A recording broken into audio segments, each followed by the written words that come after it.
La presse de ce lundi 29 mars 2021, lue et commentée par Georges Déthié Diop. Déthié Fall vole désormais de ses propres ailes. L'ex numéro 2 de Rewmi a mis sur pied son propre parti politique, le Parti républicain pour le progrès d'Isso ak Askan Wi.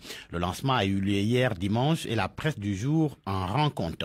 Les Échos affirment qu'en marge d'une déclaration de presse, l'ancien vice-président de Rewmi a définitivement pris ses distances avec Idrissa Seck. Le député en a profité pour critiquer la politique de Macky Sall et faire des révélations. À propos de Idrissa Seck, le journal Le Quotidien indique que, sans le nommer, l'ex-vice-président de Rewmi a égratigné l'ancien premier ministre qui a rejoint le camp présidentiel. Pour Déthié Fall, rien ne vaut le reniement de ses convictions politiques.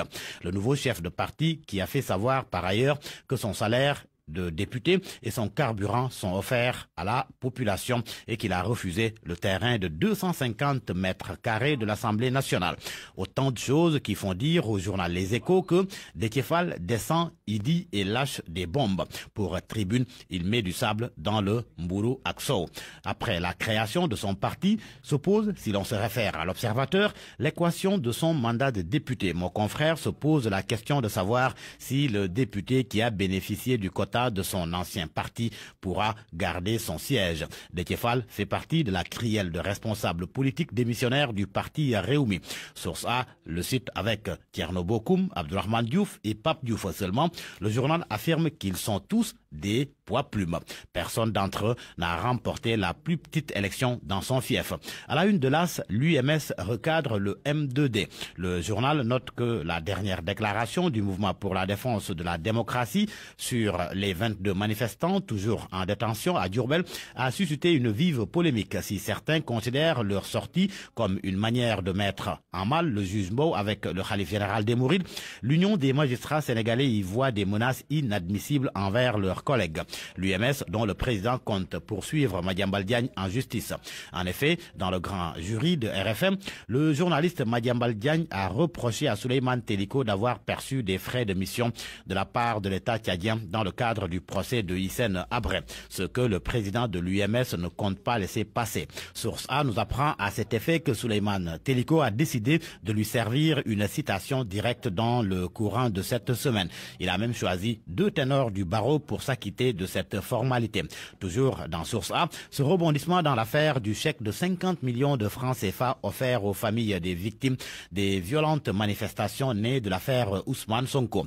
Le journal révèle que sur instruction du khalife général des Mourides, le médiateur en chef Serigne Bass Porokhane a remis les fonds à Serigne Bass Abdou Khadre.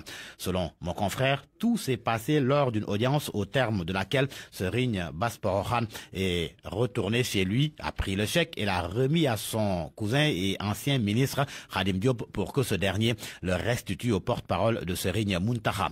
Mais attention, s'exclame Source A, car si l'on ne fait pas attention, ces fonds pourraient être boudés par le Front de résistance nationale et les autres composantes du mouvement pour la défense de la démocratie. La succession de l'imam Iyane Thiam en question, selon le quotidien, elle continue de susciter une vive controverse. Et pour cause, souligne le journal, après le communiqué de certains membres de la commission de concertation sur le croissant lunaire qui s'était opposé au choix de l'imam Oumar Diène, la plus haute autorité de la grande mosquée de Dakar, l'imam Alioune Moussa Samb, a clairement affiché hier son choix pour Serigne Ahmed Cissé Ndiéguène pour succéder à Mourchid Iyane Thiam. Et il a été conforté par le grand Serigne de Dakar, Abdoulaye Makhtar Diop. Un coup d'œil dans le soleil. Il est question du port en eau profonde de Ndayane. Le quotidien gouvernemental nous apprend que les travaux devraient être lancés durant le premier semestre 2021, d'ici juin, le temps que toutes les impenses soient payées. La santé à présent et la pandémie de coronavirus, le professeur Alioune Alassane Ngaïdé, cardiologue, enseignant-chercheur à l'université Cheikh Anta Diop de Dakar, confie dans l'Observateur qu'aucun cas de thrombose veineuse ou artérielle lié à la vaccination contre le Covid-19 n'a été signalé. L'Observateur, sous un autre registre, s'entretient avec l'artiste comédien Habib Diop alias Baye Eli, victime d'une attaque cardiaque cardiovasculaire. Selon l'observateur, Gorgorlou, la santé fragile, brave la fatalité même s'il déplore le manque de soutien, d'assistance et de compassion de certains. Selon Baye Eli, le Sénégal ne lui a pas rétribué à hauteur de ce qu'il lui a donné. Toujours dans l'observateur, la trajectoire du jeune qui avait remis la drogue à la GP Fatou Kiné Ndiaye au Maroc. Masse l'histoire secrète d'un dealer. Ses 2 échecs au baccalauréat, son coût de 7 millions de francs CFA à Thiès, sa vie au Maroc et son projet avorté de rallier l'Espagne. Les sports pour terminer à la une de Record, Sénégal et Swatini de demain, l'on va vers un turnover dans le 11. Selon Record, Crépin et Mbaye Diagne sont incertains parce que blessés. En attendant, Stade met en lumière le néo-lion Abdou Diallo. Son baptême du feu avec les Lions a été brillant. Solide dans les duels, à l'aise techniquement, bon relanceur offensif. Stade s'exclame, Abdou Diallo, une touche assez particulière. À vos kiosques et bonne lecture.